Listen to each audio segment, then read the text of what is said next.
that Dominic? Yeah, Dominic. No kidding. How have you been? Doing pretty good. All right. How's everybody doing? Oh, I'm doing great. I'm getting ready to go to Germany here tomorrow. Hey, Brandy. Hey, Al. How are you? Good. How are you doing? Good. Good to see you. Hey, doing good. All right. Very cool. Well, thank God we've got our NAPCO team on. We're doing a session about you guys today. So, hey, very cool. Letting everybody in. Anybody going to Drupa this year? Not me. No. I'm not. All right. I'll be posting. I'll let you guys know how it went. Very cool. All right. So, Matt, how we doing today? I am fine. Thank you for asking. I'm just excited to see everybody log on here and see what the session brings us today. Yeah. So we had actually, for those of you who weren't at our last session, our friends from NAPCO kind of threw down the gauntlet. And wow. Well, the gauntlet was about what do we do from a design standpoint when we get low res images? How do we create really cool masks for it? And how do we actually, and this is a more and more, I don't know if you guys are seeing this too, as more and more people are using kind of AI tools that don't necessarily create high resolution images. There's a big giant market for us to be able to kind of capitalize on how to make really cool images out of that. So I think that's going to be kind of the theme for today. And before I hand it off to our illustrious host, Matt Redbear, I do want to thank some of our new sponsors that are supporting this little ragtag group of designers that are coming together to talk about how to make really cool print. So I'd like to thank the MGI Digital Technology for their support and their user community. Also like to thank new sponsors. We have Sabine Lenz from PaperSpecs. Sabine, are you on with us? Yes, I am. Wait, I didn't have my camera on. Sorry, it's still early here. There she is. So thank you, Sabine, for supporting this and everything that you do to support the design community and print. It's an honor to have you as part of our little community here.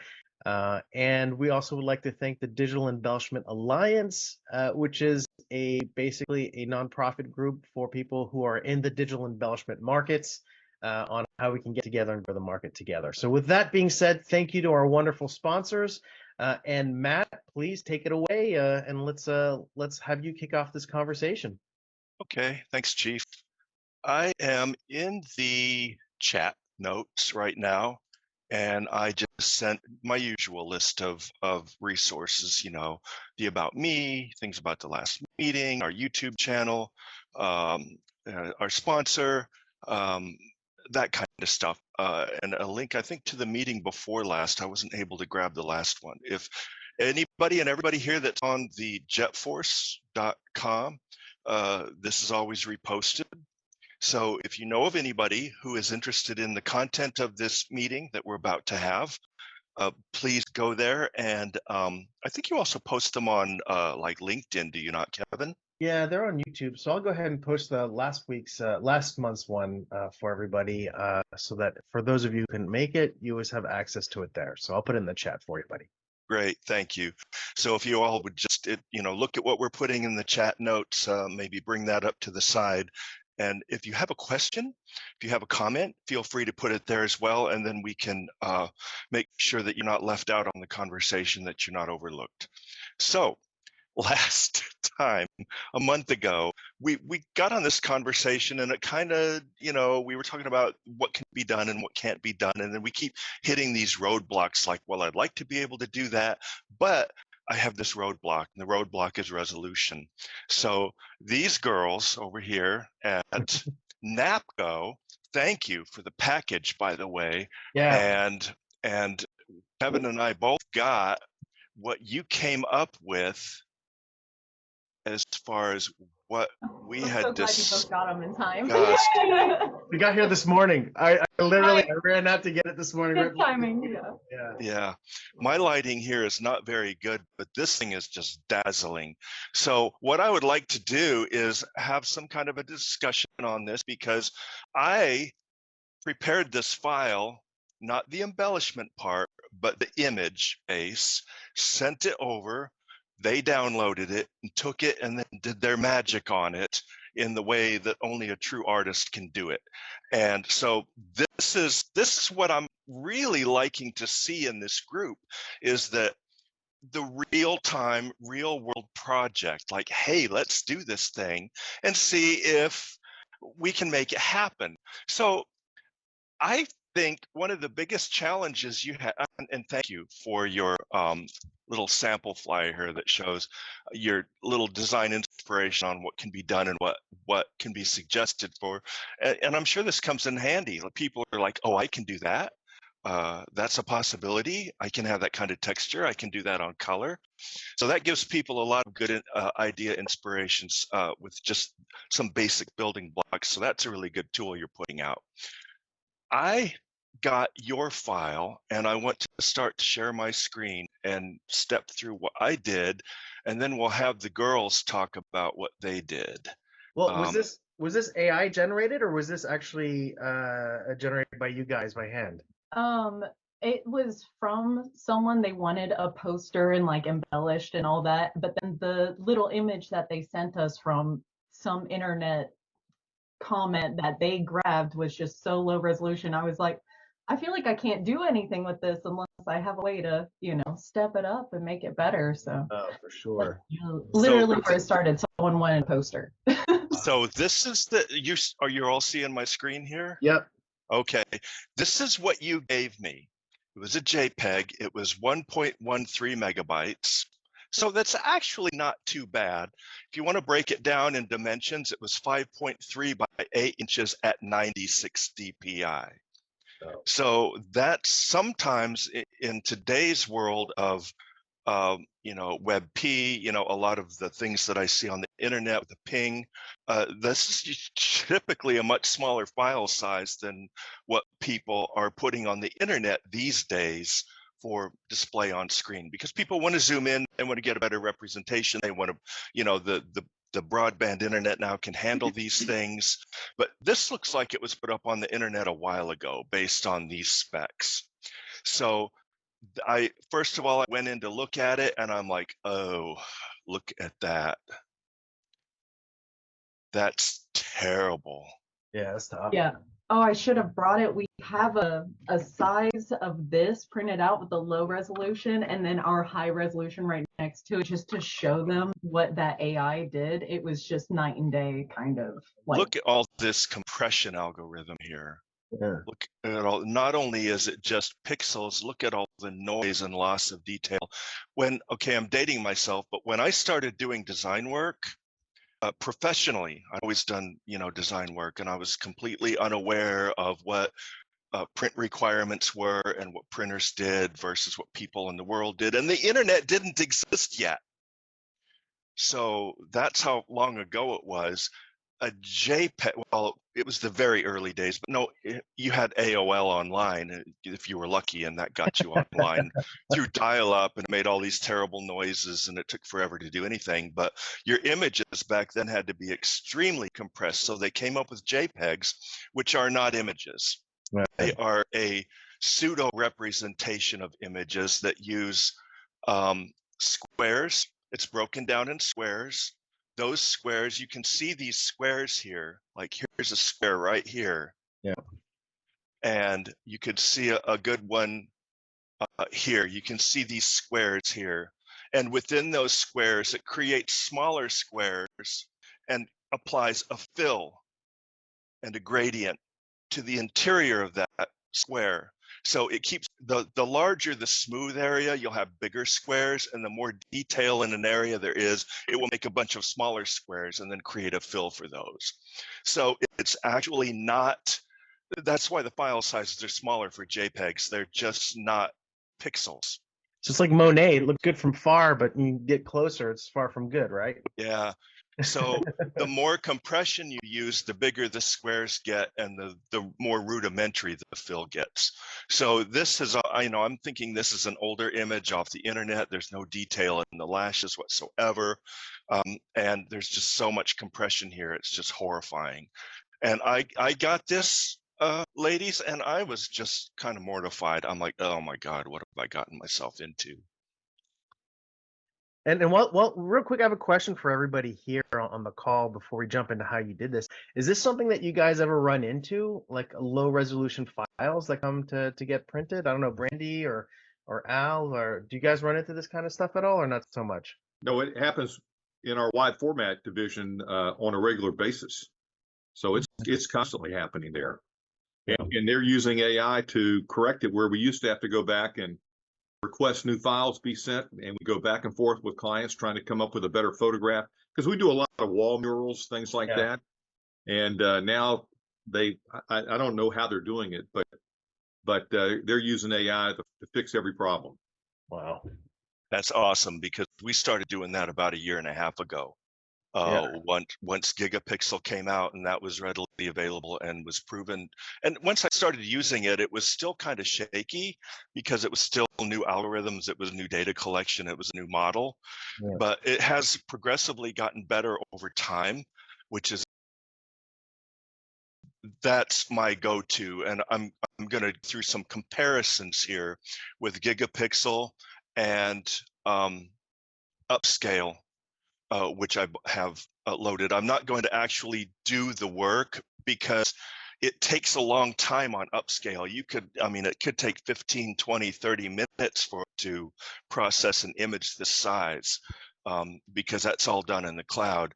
Gigapixel will do it like that. And not only that, but it will do batches of it. So you can determine your setting for a whole group of photos that a client has sent to you, and then just say, do them all at this setting, and it'll step right through them one after the other, one after the other, one after the other, and it will batch all out. And while you go have a cup of coffee or something, which is really nice. So this, what you're seeing on the screen right now, is my original. And this is what I came up with. And as I just toggle back and forth between them, you can see a pretty dramatic difference. Yeah. So I'm going to zoom in on this. And then I'm going to zoom in on the other, try to get them at the same magnification. So that's the original. Let me get that one more bigger. That's the original. And then that was Gigapixel. So it has to reinterpret the image somehow, and it has to try and figure out what's there and what to do with it. So you may get artifacts that you don't want. You may lose some detail. You may gain some things that shouldn't be there. I've seen weird little bumps come up on people's lips because there was a shadow there, and it thought maybe it may have been like an abscess or something. Who knows? But sometimes there's things you have to go back and fix. On this particular one that you're seeing here, I went in and used the blur filter in select areas, because sometimes what you get as a result can appear to be crackly no matter what settings you use. And when you're talking about an image that was just this big at 96 dpi, you don't really have a whole lot of advantage. If you're starting like in large format and you have a good 8x10, 11x14 size to start with, and you're going to go to a poster size or a wall size, you have a dramatic advantage because it has a lot more information to pull from. The other thing that I noticed is that with the software, and I don't know if you know this, I used to think, well, the better of an image I give it, the better it's going to do, right? So if I got a JPEG, I'd convert it to a TIFF first, thinking I'm giving it more information to work with, but it doesn't work that way. Give it the nasty old JPEG and it will do a better job. I guarantee you. You will be surprised.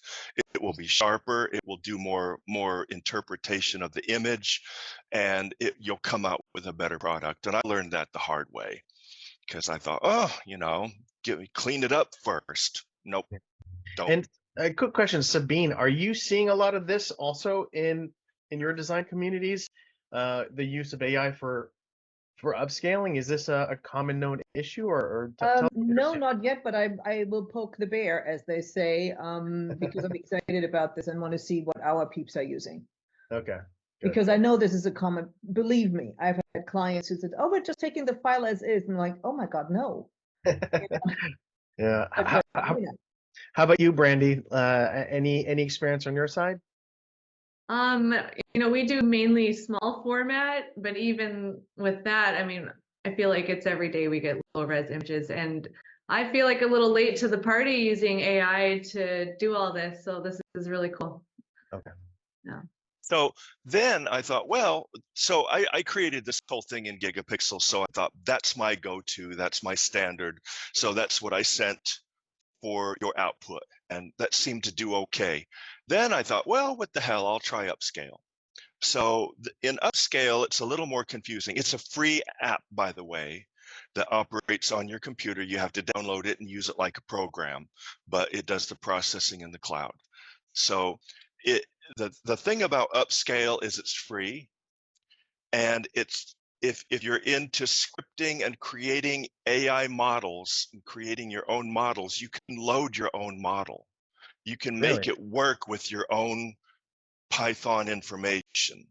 So it's like completely customizable. So you can give it, if you're used to doing just large format, or if you're used to doing just photo restoration and you know what's going to work and you've trained an AI model to do that for you, you can plug that into Upscale and then it will use that. Whereas in everything else, you've just got like, oh, I want to do extra sharpening, or this is artwork instead of a photo, or this is a scene instead of a person.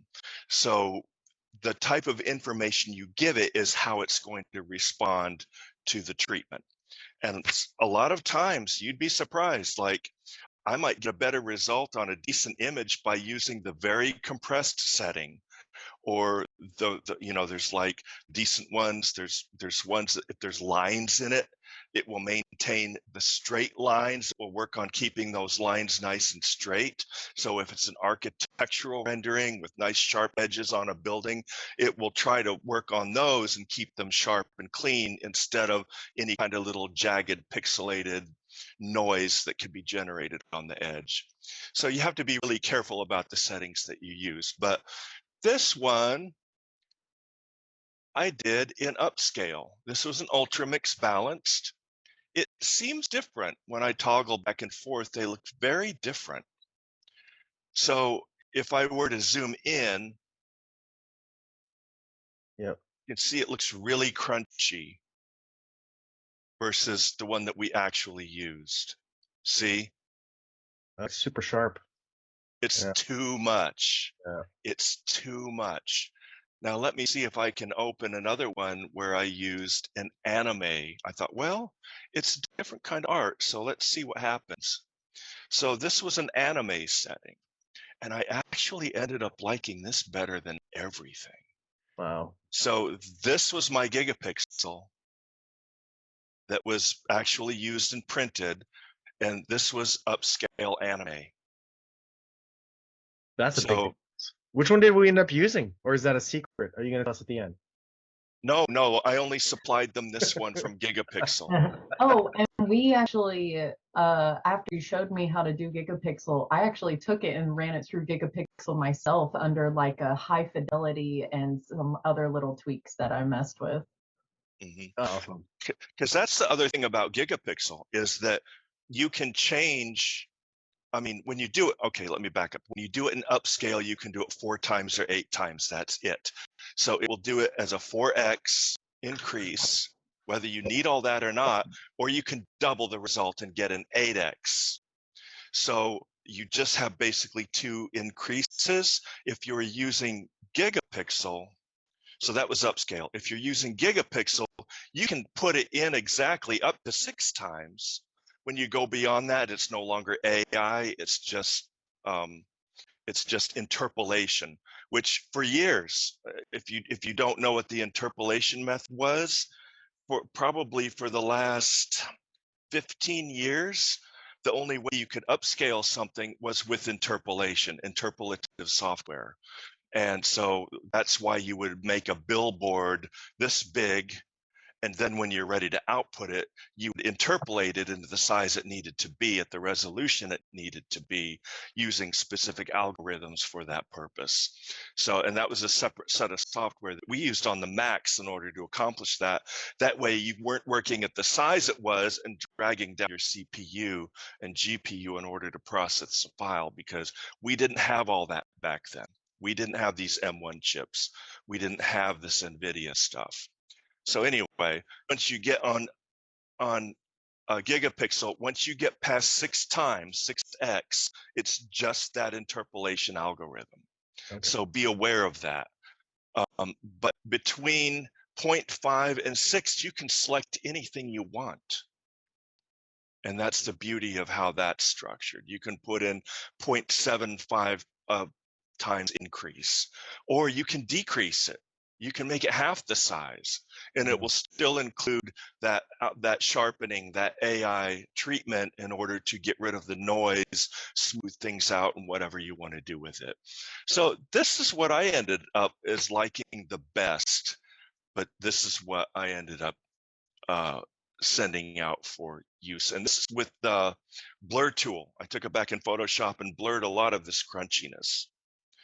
Because sometimes it's better to get rid of the crunchiness rather than, especially if you're printing something as a large format output, because sometimes there's more processing there. There's another algorithm that they use in those rips that kind of supposed to clean up the imaging, underlying all of it. And so that way you end up, it basically optimizes it for the output of the inkjet heads or whatever format you're using. But this is the one I ended up liking the most. Look at the eye. Look what it did to the eye. You know what's crazy? I'm sitting here looking at this this actual finished printed piece, and it's until you actually started going through it and pointing out all the blurry parts, is that the digital embellishment that you guys put down is so sharp. That I never realized underneath that there was a little bit of that blurriness. I think what's really funny is how much the embellishment takes your eye off of any possible, I think, defects that are file related, because you don't focus on it. You focus on the sharpness of these purple foils and the holographic foils, and the varnish really just almost takes your eye away from any possible images regarding, or I guess related to the resolution underneath. So imagine my surprise. It looks like you did this on an uncoated stock. It looks to me like what you attempted to do was keep it a very matte finish, because to me, it looks like the original may have been a watercolor, or would have been intended to be interpreted as a watercolor. So you were very keen to try to keep it that way. So would you please tell us what it is that what you did to this thing to make it look the way that it does? This is all Diani Van Hoos. So after I took it through Gigapixel, we just did it on a coated stock, but then we did a matte lamination on it so that I could do a couple foils and play with it and not let any dime level get weird or anything like that. Yeah, we got our hopes up. But then with the embellishments and stuff, I really just wanted your eye to keep kind of leading around the paper and not really focus too much. So the embellished like woman looking at this non-embellished little world, pretty much, because every time I put something in that grassy area, just nothing seemed right. So it was very much, looks so much better with nothing there, and then just her as the, the icon. Yeah. Depth of field. You're giving it depth of field, and I think that's really sure. That's totally what I was going for. That. Thank you. Yeah, your eyes wander through the whole entire picture. Everybody here kept saying, "Oh my gosh, this is so cool," and you can't stop looking at it. There's always something more that pops out. So you go, "Oh, look at that! A weird little something over there." Yeah. Wow. So Deanna, you designed the embellishment mask. Tell us kind of what your process was. Yeah, I took it into Photoshop and literally just went through and was like, what do I want over here? And just kind of drew it, or I dragged in a picture and traced it real quick, or I actually used the Photoshop beta to get that feather in and then just separated it out. Wow. Are you playing with Firefly at all? I mean, are you playing? No, I've been playing more with the Photoshop AI generator so that you can like highlight part of it and put in something new. It's the same engine. Oh, is it? Oh, is it? Yeah, it's the same thing. It's just centralized into wherever you tell it to work inside of Photoshop and or Illustrator. Yeah. I couldn't sleep the other night, and I spent all night just playing with Firefly, discovering it. It's an amazing tool. It's $100 a year. So who wouldn't? You know, you could do generative fill. So let's say you wanted to extend the grassy area here. You wanted to make it longer. You could just say, make this longer, and it'll invent new landscape for you to make it. You know, if you need more space, or if you want to expand your, the generative fill is an amazing tool. So the thing that I do day in and day out here is at Blue Ocean Press. The thing that I do day in and day out are these large wall installations. A lot of history walls in hospitals and churches. You know, this is where we started. This is how we got here. The whole timeline thing. You know, various photographs. You know, maybe things that they just want to have up on there, and they're giving me like photographs, like little photographs from 110 cameras, which was a 10 millimeter color film frame, 10 millimeters, and they had like chunks of grain in them. And when I was in the photo industry, we didn't really process them very well. We're just like, oh, it's a 110, get it through the machine. We really cared about the 35 millimeter, but the 110, we're like, it's grandma's birthday party photos. We'll just get them done. They just have to look good enough. Honestly, that's just how it was. 126 and 110 little film cartridges that they used to use in the 60s and 70s and 80s. So I was taking photographs of those and trying to scan them because I have to make them huge on this wall. And we're talking like 80 inches wide. Yeah. So I'm using AI to the best of my ability. And then not only that, I have to create a montage. I have to make everything fit together. So here I am like asking AI to complete the rest of the horse that's standing behind the fence because I need to fill that area. I mean, yeah. So before you used to just like put a solid block of something there just as a fill space, like, you know, something like their Kelly green school color, whatever it was, you just put something there to fill the space. But now, you know, I can extend the image. I had pictures of the inside of a big A-frame church that didn't go wide enough. And I went in and just extended the canvas in Photoshop, marqueed the area, typed in. So actually, most of these cases, you don't type anything in. You just leave it blank. Yeah, you drag it, and you say, invent the rest of this image for me, and it does it. It's amazing. Yeah, and if you don't like it, just hit generate again. If you don't like it, just hit generate again. If you don't like it, just hit generate again. And then Control X can, you know, step back until you get the one that you like. I don't know. At this point, I don't know what I've done. I did before without it. I mean, I used to actually just try and use the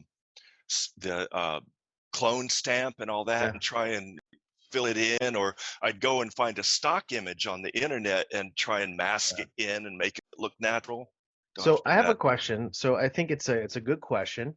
Is a lot of people are saying, oh, you know, AI is going to take over design. It's going to be, but it seems to me that if it's really the people who know how to use AI who are going to take over design. It's more of a tool than anything. How do you guys see it? I mean, let's go around and have that discussion with, and by the way, welcome to everybody who jumped in here on this conversation. But yeah, what do you guys think? Are you guys seeing it as a tool? Are you seeing it as a threat? What's your perception? Well, here's what I'll say is that right now our clients are still having us do the design work for them. But we think there's a possibility that, for instance, we end up doing most of the design work we do is for vehicle wraps, truck wraps, things like that. And because most of our other clients on the print side just give us files ready to go. But we think that within a year or two could be that we're doing a lot less design because people are just going to go do it themselves and just send us the files, because it is easy for people to do it.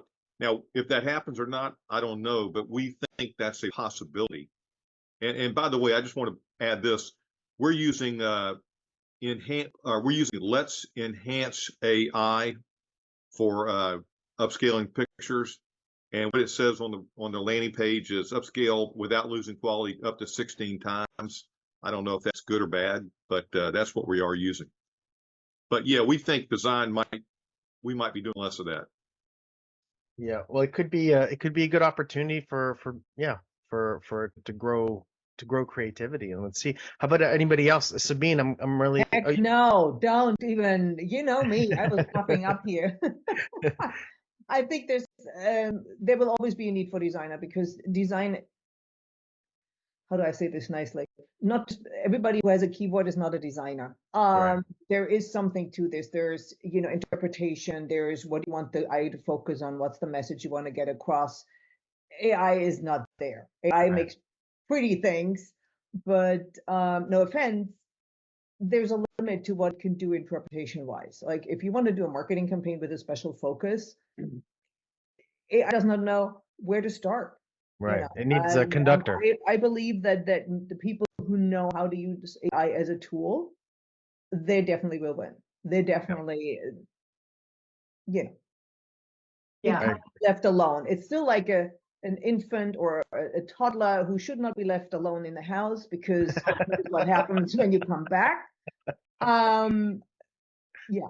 So actually, as a side note, if you will, I went to a friend's book launch yesterday, and he's an illustrator, and he's actually a conceptual illustrator. And I'm like, there's no way I could do this.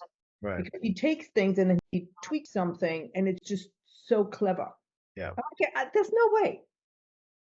That's a good point. Well, and another great point is just, so I did an AI representation. It was just like a dude sitting there with like some motherboards behind him, but the AI could not get his fingers right. It kept contorting them. So no matter what, you're going to need a graphic artist to go back and fix those fingers real quick, because those were not hands. So 3 things.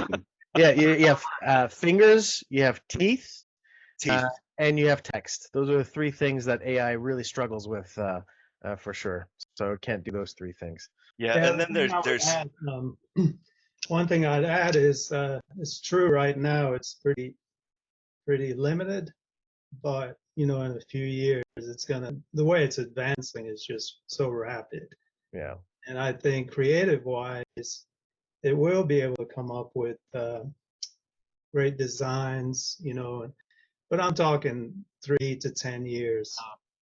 The way it's just so rapid, the way it's coming along, and the issues with the fingers and things it's having right now, I think that's going to get fixed really fast. So yeah, right now it's a great assistant, a tool, but who knows, Yeah, it'll be exciting to see where it goes and where it develops. But I think Sabine really said it well. People who understand how to use AI as a tool, those are the people who understand how to get much more work done, or much more productive than those who don't. Christine, welcome to the conversation. What do you think? Hi, can you hear me? Yeah. I'm with Sabine largely. I mean, I've publicly professed never to use AI, although listening to what you guys are saying, I'm like, oh geez, maybe I'm missing out here. But how did technology impact all of us? Can any of us navigate anymore without a phone? Right. And so how do you transpose that to the world of design? Are we just going to get so dumbed down as humans? If we rely on it too much. So I really think, and I got to go back and forth on it, because if I could fill a horse without like Matt, going and finding stock and doing that, like just spent an hour filling out this horse. Yeah. I guess, where do you draw the line on it?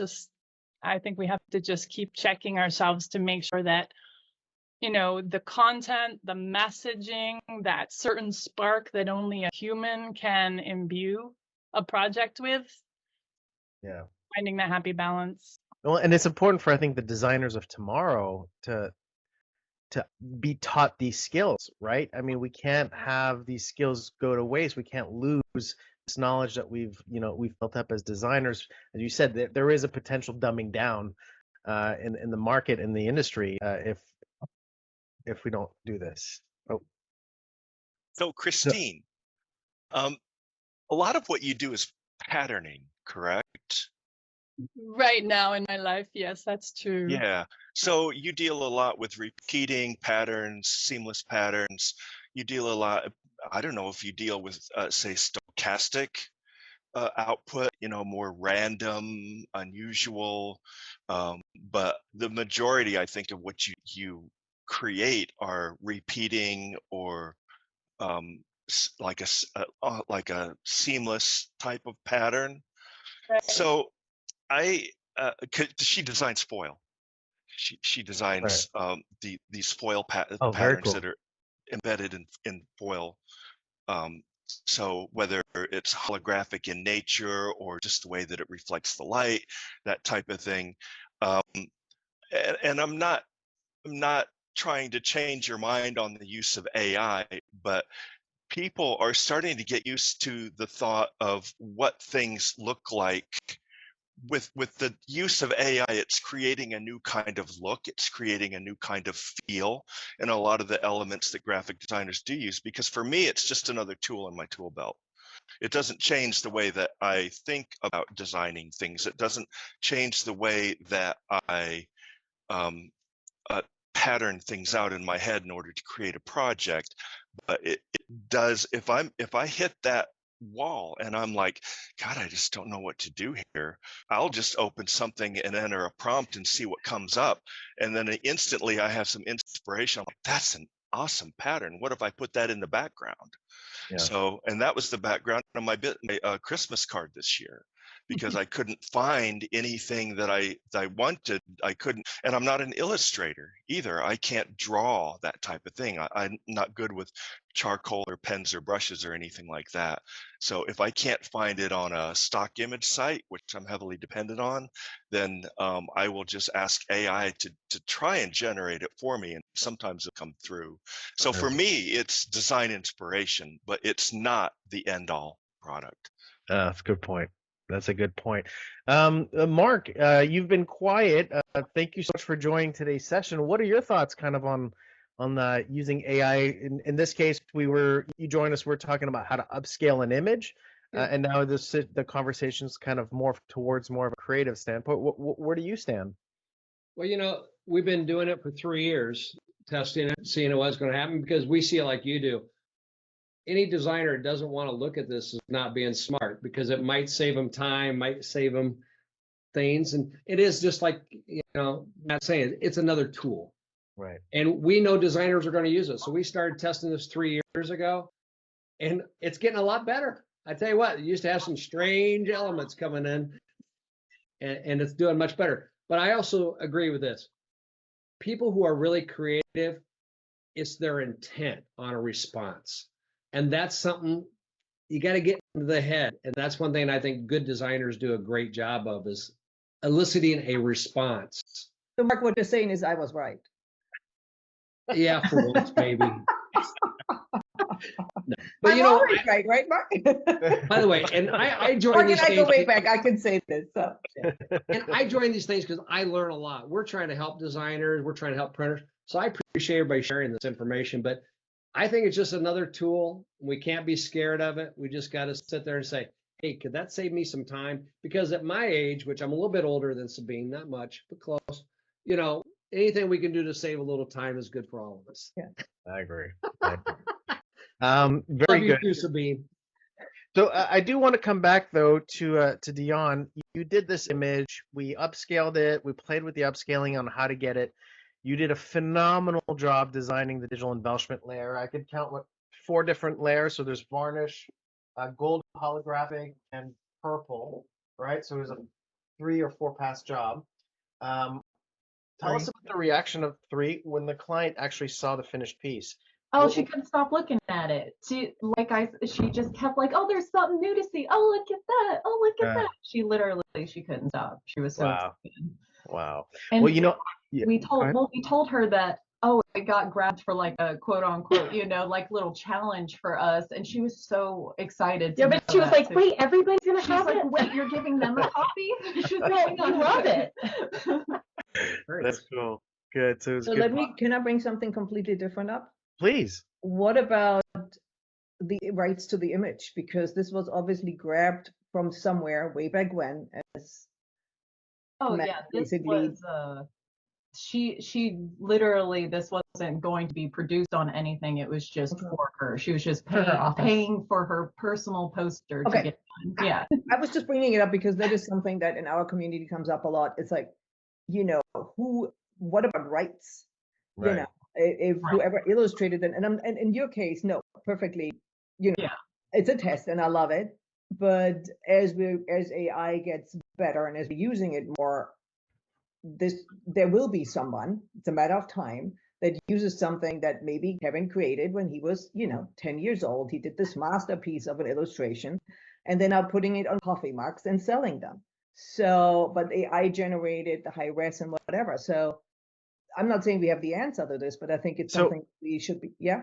So Sabine, I think this is a great question because technically the person who created the prompt owns the IP on the image. So So you will depending, not get a cent for the coffee mugs, Kevin. well, what I'm saying is because here's the question, right? If all of you guys are putting 2 and 2 together, very quickly you can realize that there's a really lucrative business here for any printer. All you need is a website, and basically imagine a Gigapixel where you can go on ChatGPT or DALL-E or Midjourney. You create a really cool poster, right? We did this with my kid comes to me. He literally is like, "Can we do magic?" And he's 3 years old, and he goes to ChatGPT and he's like, "Can you create a Lego Batman rocket?" And I have like 30 pictures of different Lego themed Batman rockets on my phone because he's like magic, that he thinks it's magic. But imagine you go online and you create a poster and then you send it to a printer, one of you guys, you upscale it and create this for them, where it's their image, it's their actual piece of art. You can even put their signature at the bottom, and then you send him something like this. I mean, this is a business in a box right now. If you're able to upscale the images that are generated on some of these apps, because they're not high resolution, that could be a big business for anybody who gets into that. Yeah. That's easy, right? We just proved it. We just did this one. Wow, Mark. Oh my goodness. Look at And that. we did this one too. So when I knew you were going to do this, we did this with AI too. Wow. Look at that. Oh, So I you love did on that. a tiny like, stock, I guess. What's that?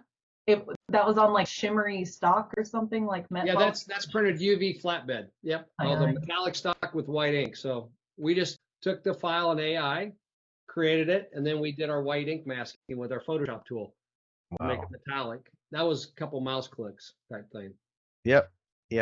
Well, I think it's great. I think you're right, Kevin. People start understanding what they can do. You put an Because you know what, upscaler, Midjourney. You got I a did business. one of these for your son. This is what I want to send you. Oh my God, he's gonna lose his mind when he sees that.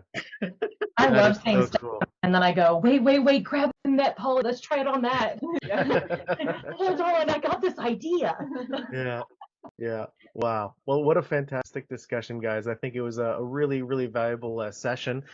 Do we want to talk about what we want to talk about next month? Do you guys have any ideas of some good topics we could work on for you these next couple of weeks so that we're ready for yeah, Matt, you've got an idea. So, Sabine, you did bring up a really valid topic here on the copyright concerns, because that's becoming more and more of an issue with the emergence of the AI technology.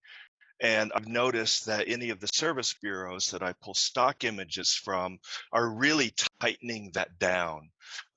For example, when I go and get images to decorate hospital hallways, everything's put in a light box under that name. That light box is converted into licensing at the end of the project. Everything is registered as a license under the name of that project through their website. And it's the same thing for stock music that I use in my videos. I have to enter the name of the project and license that music to the video that it's going to be attributed to, because that way when it goes to YouTube and it gets rejected, I can just go to the website where I got the music from, download the certificate, submit it to YouTube, and then YouTube has to say, okay, fine, you can use it. So it's getting to the point where everybody needs to CYA. You need to cover your ass with these things, because if anyone's going to sue anyone, it's because you're reselling something that you bought for limited rights, and those rights could be called royalty free. So if you purchase something royalty free, that doesn't mean you can use it and put it on a poster and sell it. Oh yeah, that is copyright infringement. So we should have a lawyer on the next session. So they will, what they will do is sue the person with the biggest pockets, whether it was you or your employer or the printer that printed it. So, and you and I, Kevin, know someone that happened to. Just not too long ago, and it wasn't pretty. It was pretty devastating for her. So that's probably something that designers need to discuss, whether it's in this forum or not. It's something that needs to be, talked about again, because we lose sight of that. Interesting. Well, I think it's gonna haunt us. So I think this is a great topic, because sooner or later it's gonna come back, as you said. And we all need to CYA. Yeah, I'm gonna use that, Kevin. Matt, I like it.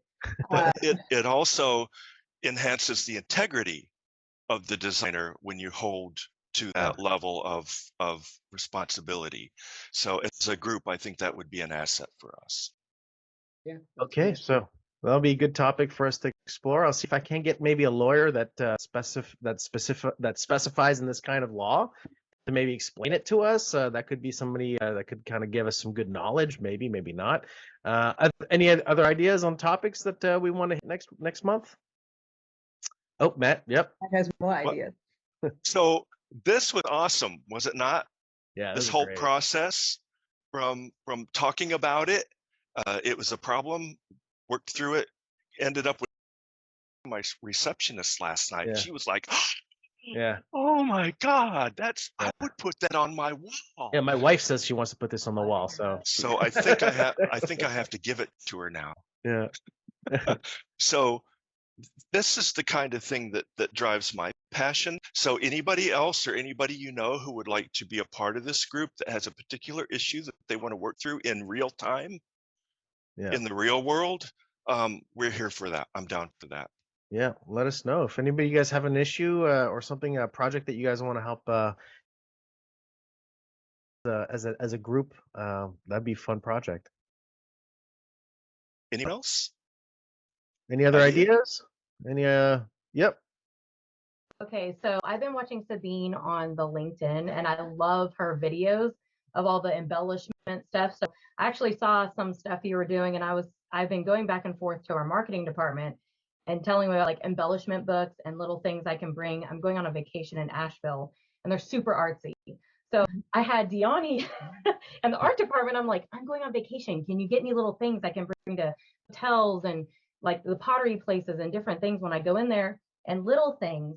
So I was thinking even of the embellishment books, and thinking of like a gatefold where you can open it and it has like a little window in the middle. So when you open it, it has all the foils and different things. So I can show people when I go out, because I love NAPCO. Like I love Rocky and Rob and all the employees. Like we have so many brains together and so many ideas. So little things we can pick up. And Diani came up with these little mini coroplast signs and stuff that she's giving me while I go. So it'd be cool to see more of the embellishment stuff, because I know that is so big right now and coming out. And the MGI that we have, we're trying to think of stuff on like 18 point we can do for people. So when I go to my little thing, that'd be cool to see your guys' ideas on the different embellishment and foils and ideas you have for the marketing aspect too. I know Dominic and Lindsay are always sending new stuff over and Joe. So I've been coming up with my own ideas, and I'm not even marketing or art department. I'm a project manager. Are you really? I am. Oh man, I always thought you were creative. That's No, I have a big head. I always have ideas. I'm like, wait, I found out a new idea. Yeah, so I love it. yeah, this time around I was telling them, I was thinking of now, I didn't even tell Diani, we have these little golf ball boxes, and I want to talk to Lindsay and Dominic about making like on one side we have the MGI and like the cocktail for the MGI on one side, and flip it over, you have the KM1 and the cocktail for all the ingredients of the KM1, and then another side with Napco, fill it with candy, so every single place I go I can be like, oh hey, this is Napco, this is what we can do for you. That's cool. Coming up with something, so it'd be cool to see more of the embellishment, like books and stuff, of what people come up with. And So maybe we do a show. How about we do a show and tell? Oh yeah, that'd be great. Let's do a show and tell for the next one. Everybody bring your coolest samples and talk us through what you did and how you did it, and why it was difficult. And that could be something fun that we can do. Definitely. Yeah, good idea. Good idea. Oh, Brandy? is it? Oh, do you want to make that a general show and tell or specific to packaging? It's just everybody bring your coolest embellished print and let's talk about it there. I think let's whatever you bring, one of each if you have. I just think the more ideas everybody has together, because just because we're Napco doesn't mean we can't give ideas to other companies and have everybody flourish and work together instead of being just separated, Absolutely. Because, I've gotten a lot of ideas from other operators and designers. And I'm like, they show me something, send me a picture. I'm like, they make pink foil, which is really kind of but I'm like, where did you get it? Where can I want it? Where did you get it? So yeah, we got like your Christmas card, and I was like, oh my God, look at the purple, Yeah. Yeah, no, I got our receptionist and our HR lady this morning, and I'm like, oh my gosh, I got this idea, and I was like, you just heard my brain. I'm so sorry. Very cool. All righty.